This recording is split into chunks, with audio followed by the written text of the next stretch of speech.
Chapter 264, 2, Above the Great Tao. The man in golden robes pursed his lips and disappeared again. The momentum of the old boatman's spear didn't weaken in the least, and it instead became even stronger.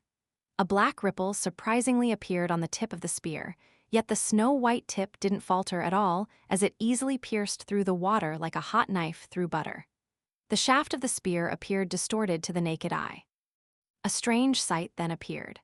Dozens of old men in golden robes appeared around the old flood dragon, yet there was a spear tip piercing down at each of their glabellas, with some of the spear tips measuring 3 meters in length and some of the spear tips only a foot long.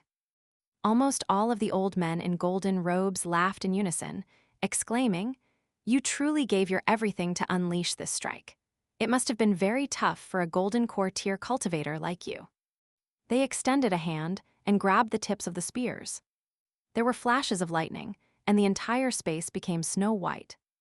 Only a single man in golden robes remained silent.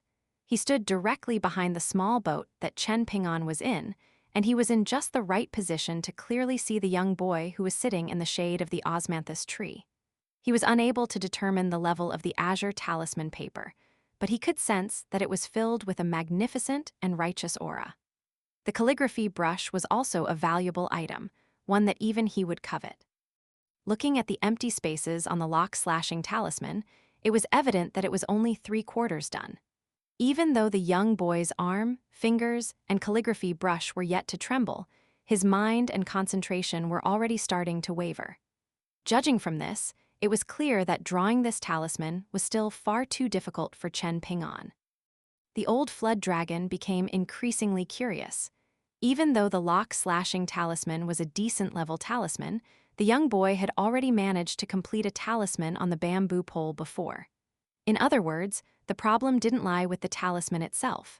Rather, the problem was with the azure talisman paper. It was this talisman paper that made it extremely difficult for the young boy to move his calligraphy brush. He was like a little child trying to climb a mountain with heavy luggage on his back, so it wouldn't be an exaggeration to call his efforts infinitely painful. He was drawing the lock-slashing talisman, a high-grade talisman that contained the decree of the rain gods.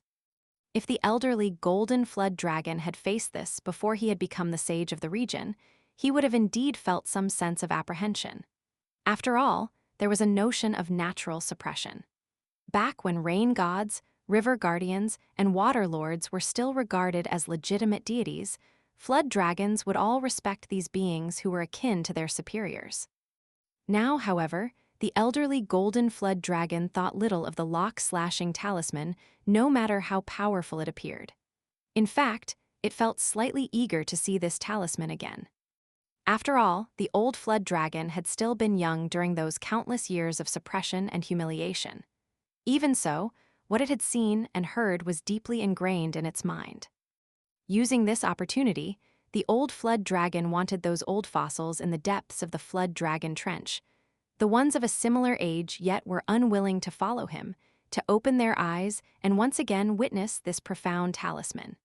At that time, perhaps those listless old fossils would finally rediscover a sense of ambition and courage. If the entire flood dragon trench could reach a consensus and fight together, it would definitely be far more powerful than just 1 or 2 sec-level immortal forces. The dozens of old men in golden robes shattered the spear tips in unison. The snake spear was the old boatman's bonded weapon, and the damage dealt to it instantly caused him to collapse to a sitting position on the small boat. He couldn't stop himself from vomiting blood. Apart from the elderly golden flood dragon silently observing Chen Ping'an as he drew the talisman, the other old flood dragons, who had become extremely aggressive, all roared with laughter before viciously stomping a foot in unison. There was little commotion, yet it was as if the formation protecting Osmanthus Island were a fragile city gate being heavily rammed by countless battering rams. The formation shook violently, appearing as if it might shatter at any moment. Once it was breached, the flood dragons and their kin could instantly charge into the island to target the passengers. At that time, would the passengers have to engage in close-quarter combat with these vile beasts who had innately powerful physiques? Ordinary chi refiners would naturally be unwilling to face this. To say nothing of them, even the most destructively powerful sword cultivators and physically tough militarian cultivators would be unwilling to face this. Just then, many Qi refiners at the middle 5 tiers had been unwilling to take out their most powerful treasures regardless of how Ma Zhai had tried to convince them. At this moment, however, their expressions all changed drastically. They no longer dared to hide their treasures, and they all retrieved their spirit tools and immortal treasures one after another. Flashes of brilliant light instantly appeared all over Osmanthus Island and shot toward the sky, helping Lady Gui and the ancestor Osmanthus tree to defend against the stomping attacks of the old flood dragons in golden robes. However, after the Qi refiners on the island unleashed their full strength, some powerful figures from the flood dragon trench, who had been observing the situation from the sidelines, also decided to act at long last. They channeled their water element mystical powers, and it was as if a rain of arrows were descending upon Osmanthus Island. Thus, even though Osmanthus Island was receiving help from the Qi refiners now, it was surprisingly still at a disadvantage. At this moment of critical danger, a tall and skinny elder unexpectedly flew over from beyond the flood dragon trench. However, he was clearly hesitant about whether he should involve himself in this dangerous conflict. He was none other than the nascent soul subordinate of Jade Tablet Sex, young Master Jiang. In the end, he eventually decided to silently observe the situation. Lady Gui was forced to return to Osmanthus Island, and she no longer had the luxury of caring about Chen Ping'an's talisman. She hadn't expected that the large formation would be so fragile. If she kept her soul and body separated the entire time, then even if Chen Ping'an succeeded in drawing the talisman, it would be pointless if the formation around Osmanthus Island was already destroyed at that time. The wanton flood dragons and their kin would face no resistance as they charged onto the island, and the outcome of this could only be a massacre. As Lady Gui dashed away, she turned to the old boatman and said in helplessness, "Look after Chen Ping'an." The old boatman nodded with a bitter smile, struggling to stand up as he did so. He could only try his best and leave the rest to the heavens. All of the old flood dragons in golden robes slowly walked toward the 2 small boats. Only the elderly golden flood dragon who had remained standing in the same spot the entire time, the one who had kept his eyes on Chen Ping'an from the beginning to the end, used his mind to warn, "Young boy, if you don't finish this talisman and turn the tables soon, all of you are going to die. Lady Gui is going to die, the old boatman is going to die, you're going to die, and everyone else is going to die. Concentrate on the task at hand, decree of the rain gods." There were only these few characters in the lock-slashing talisman, yet Chen Ping'an was only able to finish 6 of the 8 characters after all this time. Moreover, his characters were written in a way that broke many rules, so if nothing unexpected happened, this talisman could already be considered useless. In fact, Chen Ping'an had already taken a very long time to finish the first 4 characters. It had taken him far longer than drawing the talisman on the bamboo pole before. However, Chen Ping'an couldn't complete even the first stroke of the character, rain, no matter how he channeled his aura. It was as if the azure talisman paper refused to accommodate this character no matter what. This was like a battle between 2 armies. Chen Ping'an was a one-man army fighting tooth and nail, while his opponent was a majestic and towering city with formidable power. What could he do? Human power had its limit, and this couldn't be changed by ambition, perseverance, or tenacity. Chen Ping'an struggled for a long time, yet he was still unable to complete the first stroke. When his arm trembled for the first time, a mouthful of blood rushed to his throat. He forcefully swallowed the blood, and he could only skip over the character rain in helplessness. The character God was also an insurmountable gulf, so Chen Ping'an decided to skip this character as well. Fortunately, he could still struggle on and just barely complete the 2 characters representing decree. He finally managed to complete the 2 characters when his breath of true qi reached its absolute limit. Chen Ping'an was already absolutely exhausted after consuming this breath of true qi. His writing hand that held the wind and snow all fell limply to his side. He had forcefully summoned the breath of true qi just then, so his failure to complete the talisman undoubtedly added insult to his injury. His blood and chi churned, and apart from the consumption of his heart's blood that caused him fundamental injuries, countless extremely small beads of blood also seeped out of his body.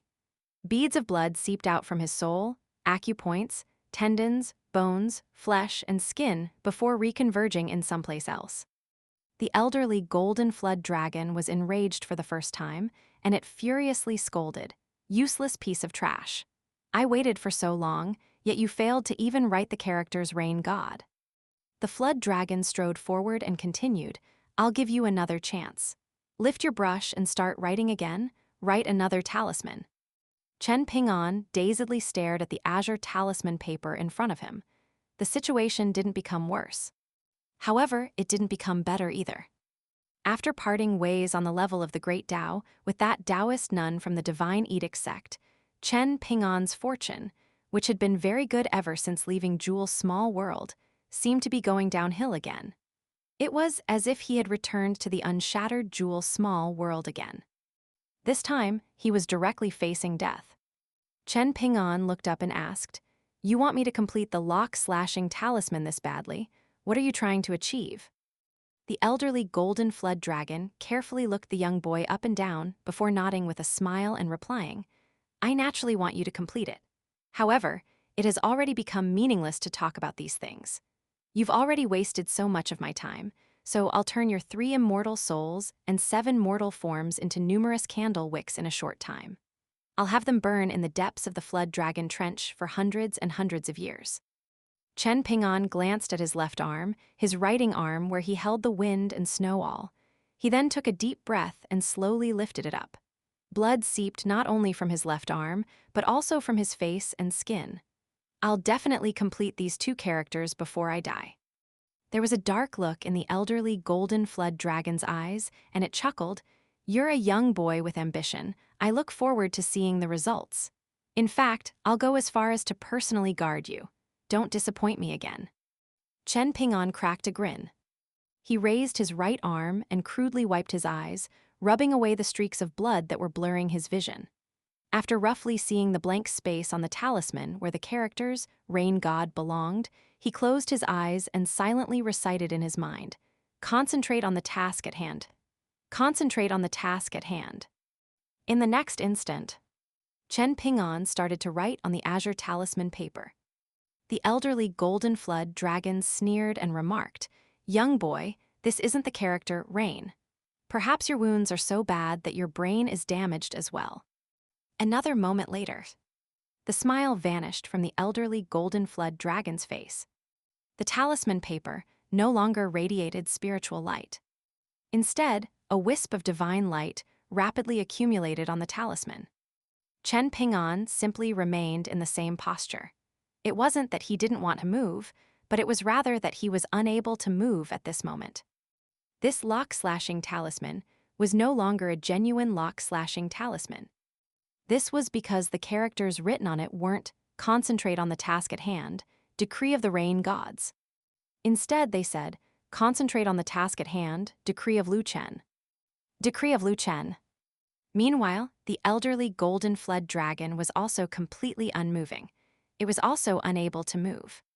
Chen Ping'an's lips moved slightly as he silently experienced the warm divine intent radiating from the talisman paper under his calligraphy brush. His mind was blessed by this fortune, and his voice quivered as he said softly, "I once read this in a book. The sages once said." Chen Ping'an broke into a coughing fit, and it took him a while to finally say the second half of the sentence, "Dragons in the abyss."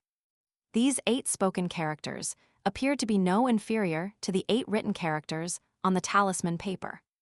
There were 16 characters in total, and they were like a sudden thunderbolt smashing into the flood dragon trench. It was as if the flood dragon trench were facing a rain of lightning. "Understood. As you command." Such replies rang out from the depths of the flood dragon trench, one after another, endlessly rising and falling. Heaven and earth fell silent. The dozens of old men in golden robes fused together and returned to a single body.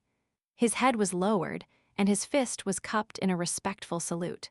However, there was a twisted smile on his face as he spat, "Young boy, you can die before I accept this command."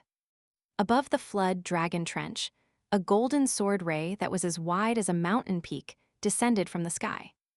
It directly descended toward the young boy's head. There were people who could save him, yet were unwilling to do so.